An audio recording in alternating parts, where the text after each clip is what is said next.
Assalamualaikum warahmatullahi wabarakatuh. Kita bertemu kembali dalam kuliah pencemaran tanah, dan dalam 2 minggu ini kita akan memasuki topik kontaminan dan zat pencemar. Topik ini akan dibagi menjadi 6 bagian, yaitu pendahuluan atau pengantar yang akan mengantarkan mengenai definisi dan bermacam jenis pengelompokan sumber kontaminan secara umum. Kemudian materi kedua yaitu materi sumber kontaminan yang akan menjelaskan mengenai pengelompokan berdasarkan sumber kontaminan berasal. Kemudian dilanjutkan materi ketiga sampai kelima, di mana kita akan melihat lebih dalam beberapa kategori pencemar, yaitu kelompok material radioaktif atau radionuklida dan mikroorganisme di materi ketiga, dilanjutkan kontaminan organik, dan pembahasan mengenai emerging pollutants.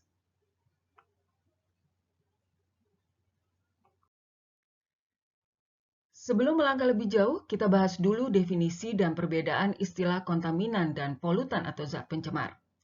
Kontaminan adalah komponen asing, bisa berupa senyawa atau zat radiologis, biologis, kimia, atau fisik yang hadir pada suatu substansi atau media lingkungan. Sedangkan polutan atau pencemar adalah senyawa, organisme, atau dalam bentuk energi yang kehadirannya dalam jumlah atau konsentrasi tertentu dapat merusak, mengganggu, atau mengancam suatu ekosistem. Mungkin ada satu kalimat singkat yang bisa membantu memahamkan ini dengan mengutip pernyataan dari Chapman, bahwa all pollutants are contaminants, but not all contaminants are pollutants. Suatu kontaminan dapat dipertimbangkan sebagai polutan saat dianggap dapat membawa dampak buruk bagi kesehatan dan lingkungan.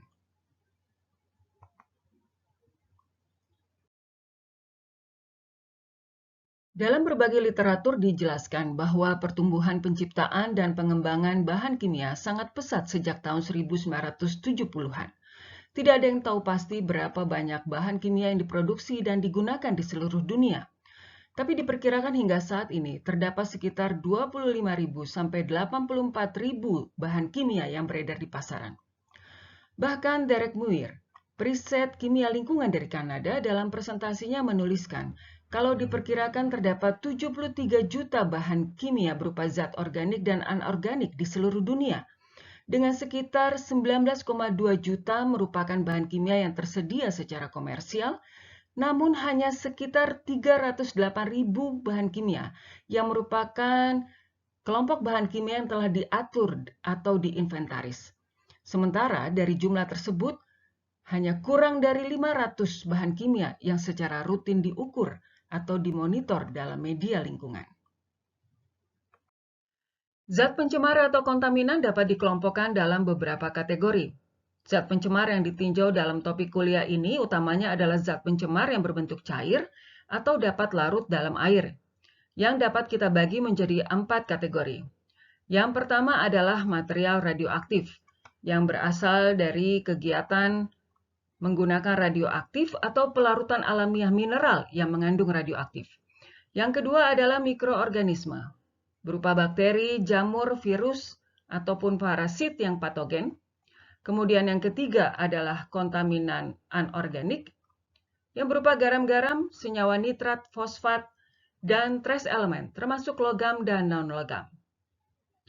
Pada kontaminan anorganik, sifat dan potensi pencemarannya tergantung dari bentuk atau status dalam tanah atau air tanah. Kemudian yang terakhir adalah kontaminan organik. Kontaminan organik ini sangat banyak dan beragam. Misalnya pestisida, minyak bumi, pelarut, dan lain-lain. Yang menjadi masalah dari kontaminan ini adalah karena biasanya toksin dan sifatnya persisten, serta kebanyakan merupakan kontaminan yang berasal dari industri dan pertanian. Dari berbagai referensi, pengelompokan sumber kontaminan bisa berbagai macam. Ada yang membagi kontaminan dengan berdasarkan sumber dari aktivitas alam atau geogenik, dan dari antropogenik atau karena aktivitas manusia. Berdasarkan itu, kita harus menandai perbedaan nilai konsentrasi suatu zat yang mana yang termasuk background value atau baseline value. Background value memang penting karena menunjukkan indikasi pengaruh alam atau geogenik. Sedangkan baseline values mengindikasikan kandungan aktual suatu elemen di lingkungan dalam jumlah yang dapat menjadi acuan.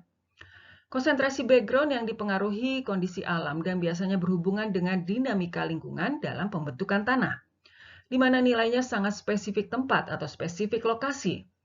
Sedangkan sumber polutan tanah dari aktivitas antropogenik, misalnya dari bahan kimia yang digunakan atau diproduksi, baik sebagai byproduct suatu kegiatan industri atau dari aktivitas limbah domestik.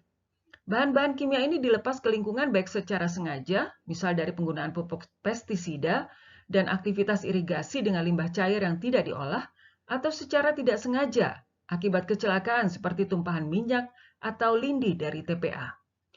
Berdasarkan aktivitasnya, juga ada yang mengelompokkan sumber kontaminan berasal dari pertanian dan sumber non-pertanian. Sementara Profesor Suprihanto dalam bukunya Pencemaran Tanah dan Air Tanah mengelompokkan sumber kontaminan atau pencemar berdasarkan 6 aktivitas sumber, yaitu pertama sumber yang berasal dari tempat atau kegiatan yang dirancang membuang dan mengalirkan zat atau substansi. Kemudian kedua, sumber yang berasal dari tempat atau kegiatan yang dirancang untuk mengolah atau membuang zat atau substansi. Kemudian ketiga, sumber yang berasal dari tempat atau kegiatan transportasi zat atau substansi. Keempat, sumber yang berasal dari konsekuensi suatu kegiatan yang terencana. Kelima, sumber yang berasal dari kegiatan yang menyebabkan adanya jalan masuk bagi air terkontaminasi ke dalam akifer.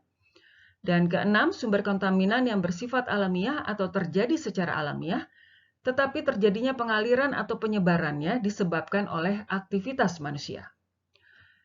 Keenam kategori sumber kontaminan ini akan kita jelaskan lebih lanjut dalam video berikutnya.